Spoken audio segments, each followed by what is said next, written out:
In a quiet Philadelphia suburb, two police officers mistreated single mother LaToya Harris during a routine traffic stop, dismissing her pleas and threatening her with arrest in front of her teenage son, Jamal.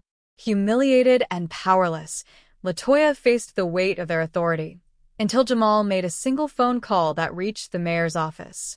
What followed was a swift unraveling of the officer's actions, exposing a pattern of misconduct and proving that one voice, backed by truth, could shift the balance of power. LaToya Harris, 36, was driving home from her evening shift at a local hospital where she worked as a nurse's aide. It was just past 9 p.m. on a chilly October evening, and her 16-year-old son, Jamal, sat in the passenger seat, scrolling through his phone. LaToya's life was a grind: long hours, mounting bills, and the constant juggle of raising Jamal alone since his father passed away 5 years earlier. Her old Toyota Corolla, reliable but worn, had a cracked taillight she hadn't had time to fix. That night, the flashing lights of a patrol car appeared in her rearview mirror, signaling her to pull over on a quiet street in Upper Darby. Officers Michael Callahan and Stephen Pierce, both in their early 30s with 5 years on the force, approached LaToya's car. Callahan took the lead, his tone sharp as he demanded her license and registration. LaToya, tired but polite, complied, explaining the taillight was on her list to repair. Callahan ignored her, shining his flashlight into the car, his gaze lingering on Jamal, who looked up from his phone. "What's your son doing?" Callahan asked, his voice accusatory. LaToya, keeping her composure, said he was just using his phone. Pierce, standing on the passenger side, chimed in. "Looks suspicious. Step out of the vehicle." LaToya hesitated, asking why she needed to exit for a minor violation. Callahan's demeanor hardened. "You don't get to question me," he snapped. "Out now." Jamal, watching his mother's distress, began recording on his phone, a habit he'd picked up after hearing stories of police encounters. The officers noticed and ordered him to stop, but Jamal kept the camera rolling, capturing Callahan's escalating tone and Pierce's aggressive stance. When LaToya stepped out, Callahan grabbed her arm roughly, claiming she was resisting. He pushed her against the car, handcuffing her as she protested calmly, asking what she had done wrong. Jamal, his heart racing, pleaded with the officers to let his mother go. Pierce turned on him, shouting, "Stay out of this, kid, or you're next." LaToya, her voice steady despite the cuffs, told Jamal to stay calm. Callahan issued her a ticket for the taillight and added a citation for obstructing an officer, claiming she had been uncooperative. The officers released her after 20 minutes, but not before warning her to watch herself in the future. LaToya drove home in silence, her hands shaking, the humiliation burning. Jamal, still clutching his phone, uploaded the video to a private cloud, determined to do something. The next morning, Jamal confided in his high school counselor, Ms. Angela Reed, a mentor who had guided him through a youth leadership program. He showed her the video, explaining how the officers had treated his mother. Reed, appalled, recognized the potential impact of the footage. She suggested contacting a community advocate she knew, someone with connections to city leadership. Jamal, hesitant but trusting her, agreed. Reed reached out to Marcus Tate, a local activist who had worked with Philadelphia's Mayor, Cynthia Evans, on police reform initiatives. Tate watched the video and immediately saw its significance, not just for LaToya but for exposing broader issues in the department. Tate made a call to Mayor Evans' office, securing a meeting that afternoon. He brought Jamal, who shared the video and recounted the incident. Evans, a former civil rights attorney elected on a platform of accountability, listened intently. The footage showed Callahan's rough handling of LaToya, Pierce's threatening demeanor toward Jamal, and a moment where Callahan muttered a derogatory remark about people like them causing trouble. Evans, her expression grim, promised action. "This isn't just one stop," she told Jamal. "This is a problem we're going to address."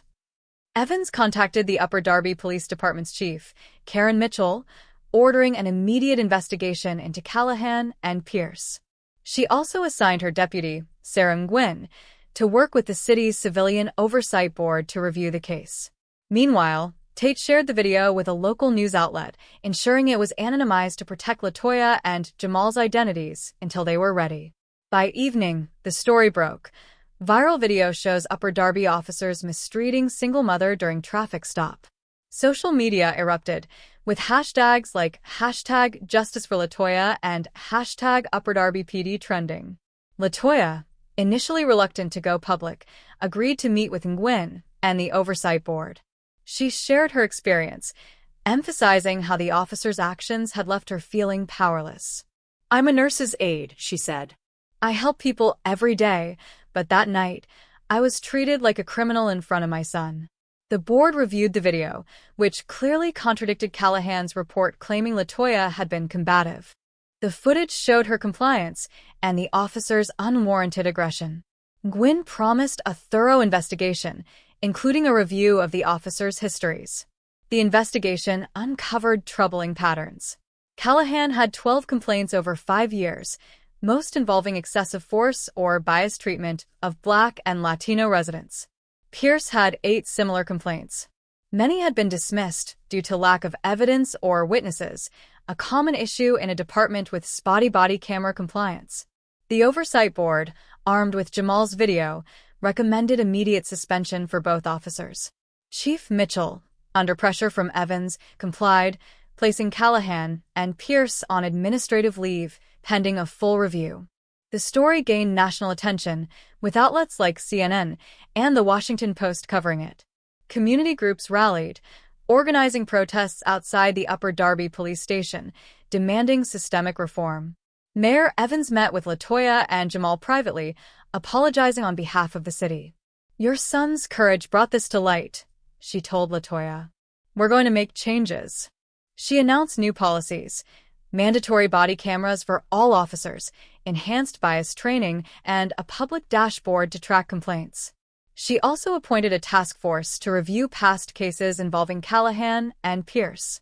Latoya, thrust into the spotlight, spoke at a community forum organized by Tate.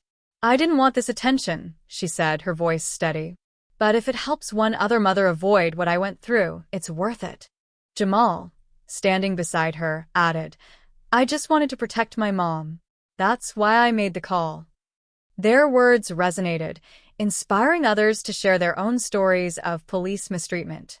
The oversight board opened a hotline, receiving dozens of complaints within days, many citing similar experiences with the same officers. Callahan and Pierce faced disciplinary hearings.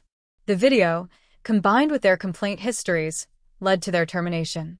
The board also recommended criminal charges for excessive force, which the district attorney's office pursued. Both officers pleaded guilty to misdemeanor assault, receiving probation and community service. Their careers in law enforcement were effectively over, as the case set a precedent for accountability in Upper Darby.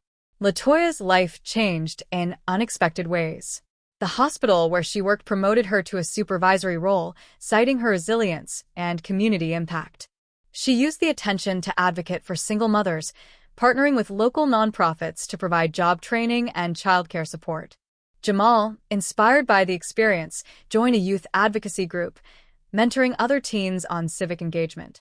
Mayor Evans personally thanked him, presenting him with a city commendation for courage. The Upper Darby Police Department underwent a transformation. Body camera usage became non-negotiable, with officers facing immediate discipline for noncompliance. The department hired a diversity officer to oversee training and recruitment, aiming to better reflect the community's demographics. Community trust, though slow to rebuild, began to grow as residents saw tangible changes. The public dashboard tracked 30% fewer complaints in the first 6 months, a sign of progress. For Latoya, the ordeal was a turning point. She had always taught Jamal to stand up for what was right, but his call to the mayor showed her the power of his voice. She continued her work, her bond with her son stronger than ever. The traffic stop that had humiliated her became a catalyst for change, proving that one mother's struggle, amplified by her son's courage, could move a city to act. The mayor's response was more than a gesture. It was a commitment to justice, sparked by a single call that no one could ignore.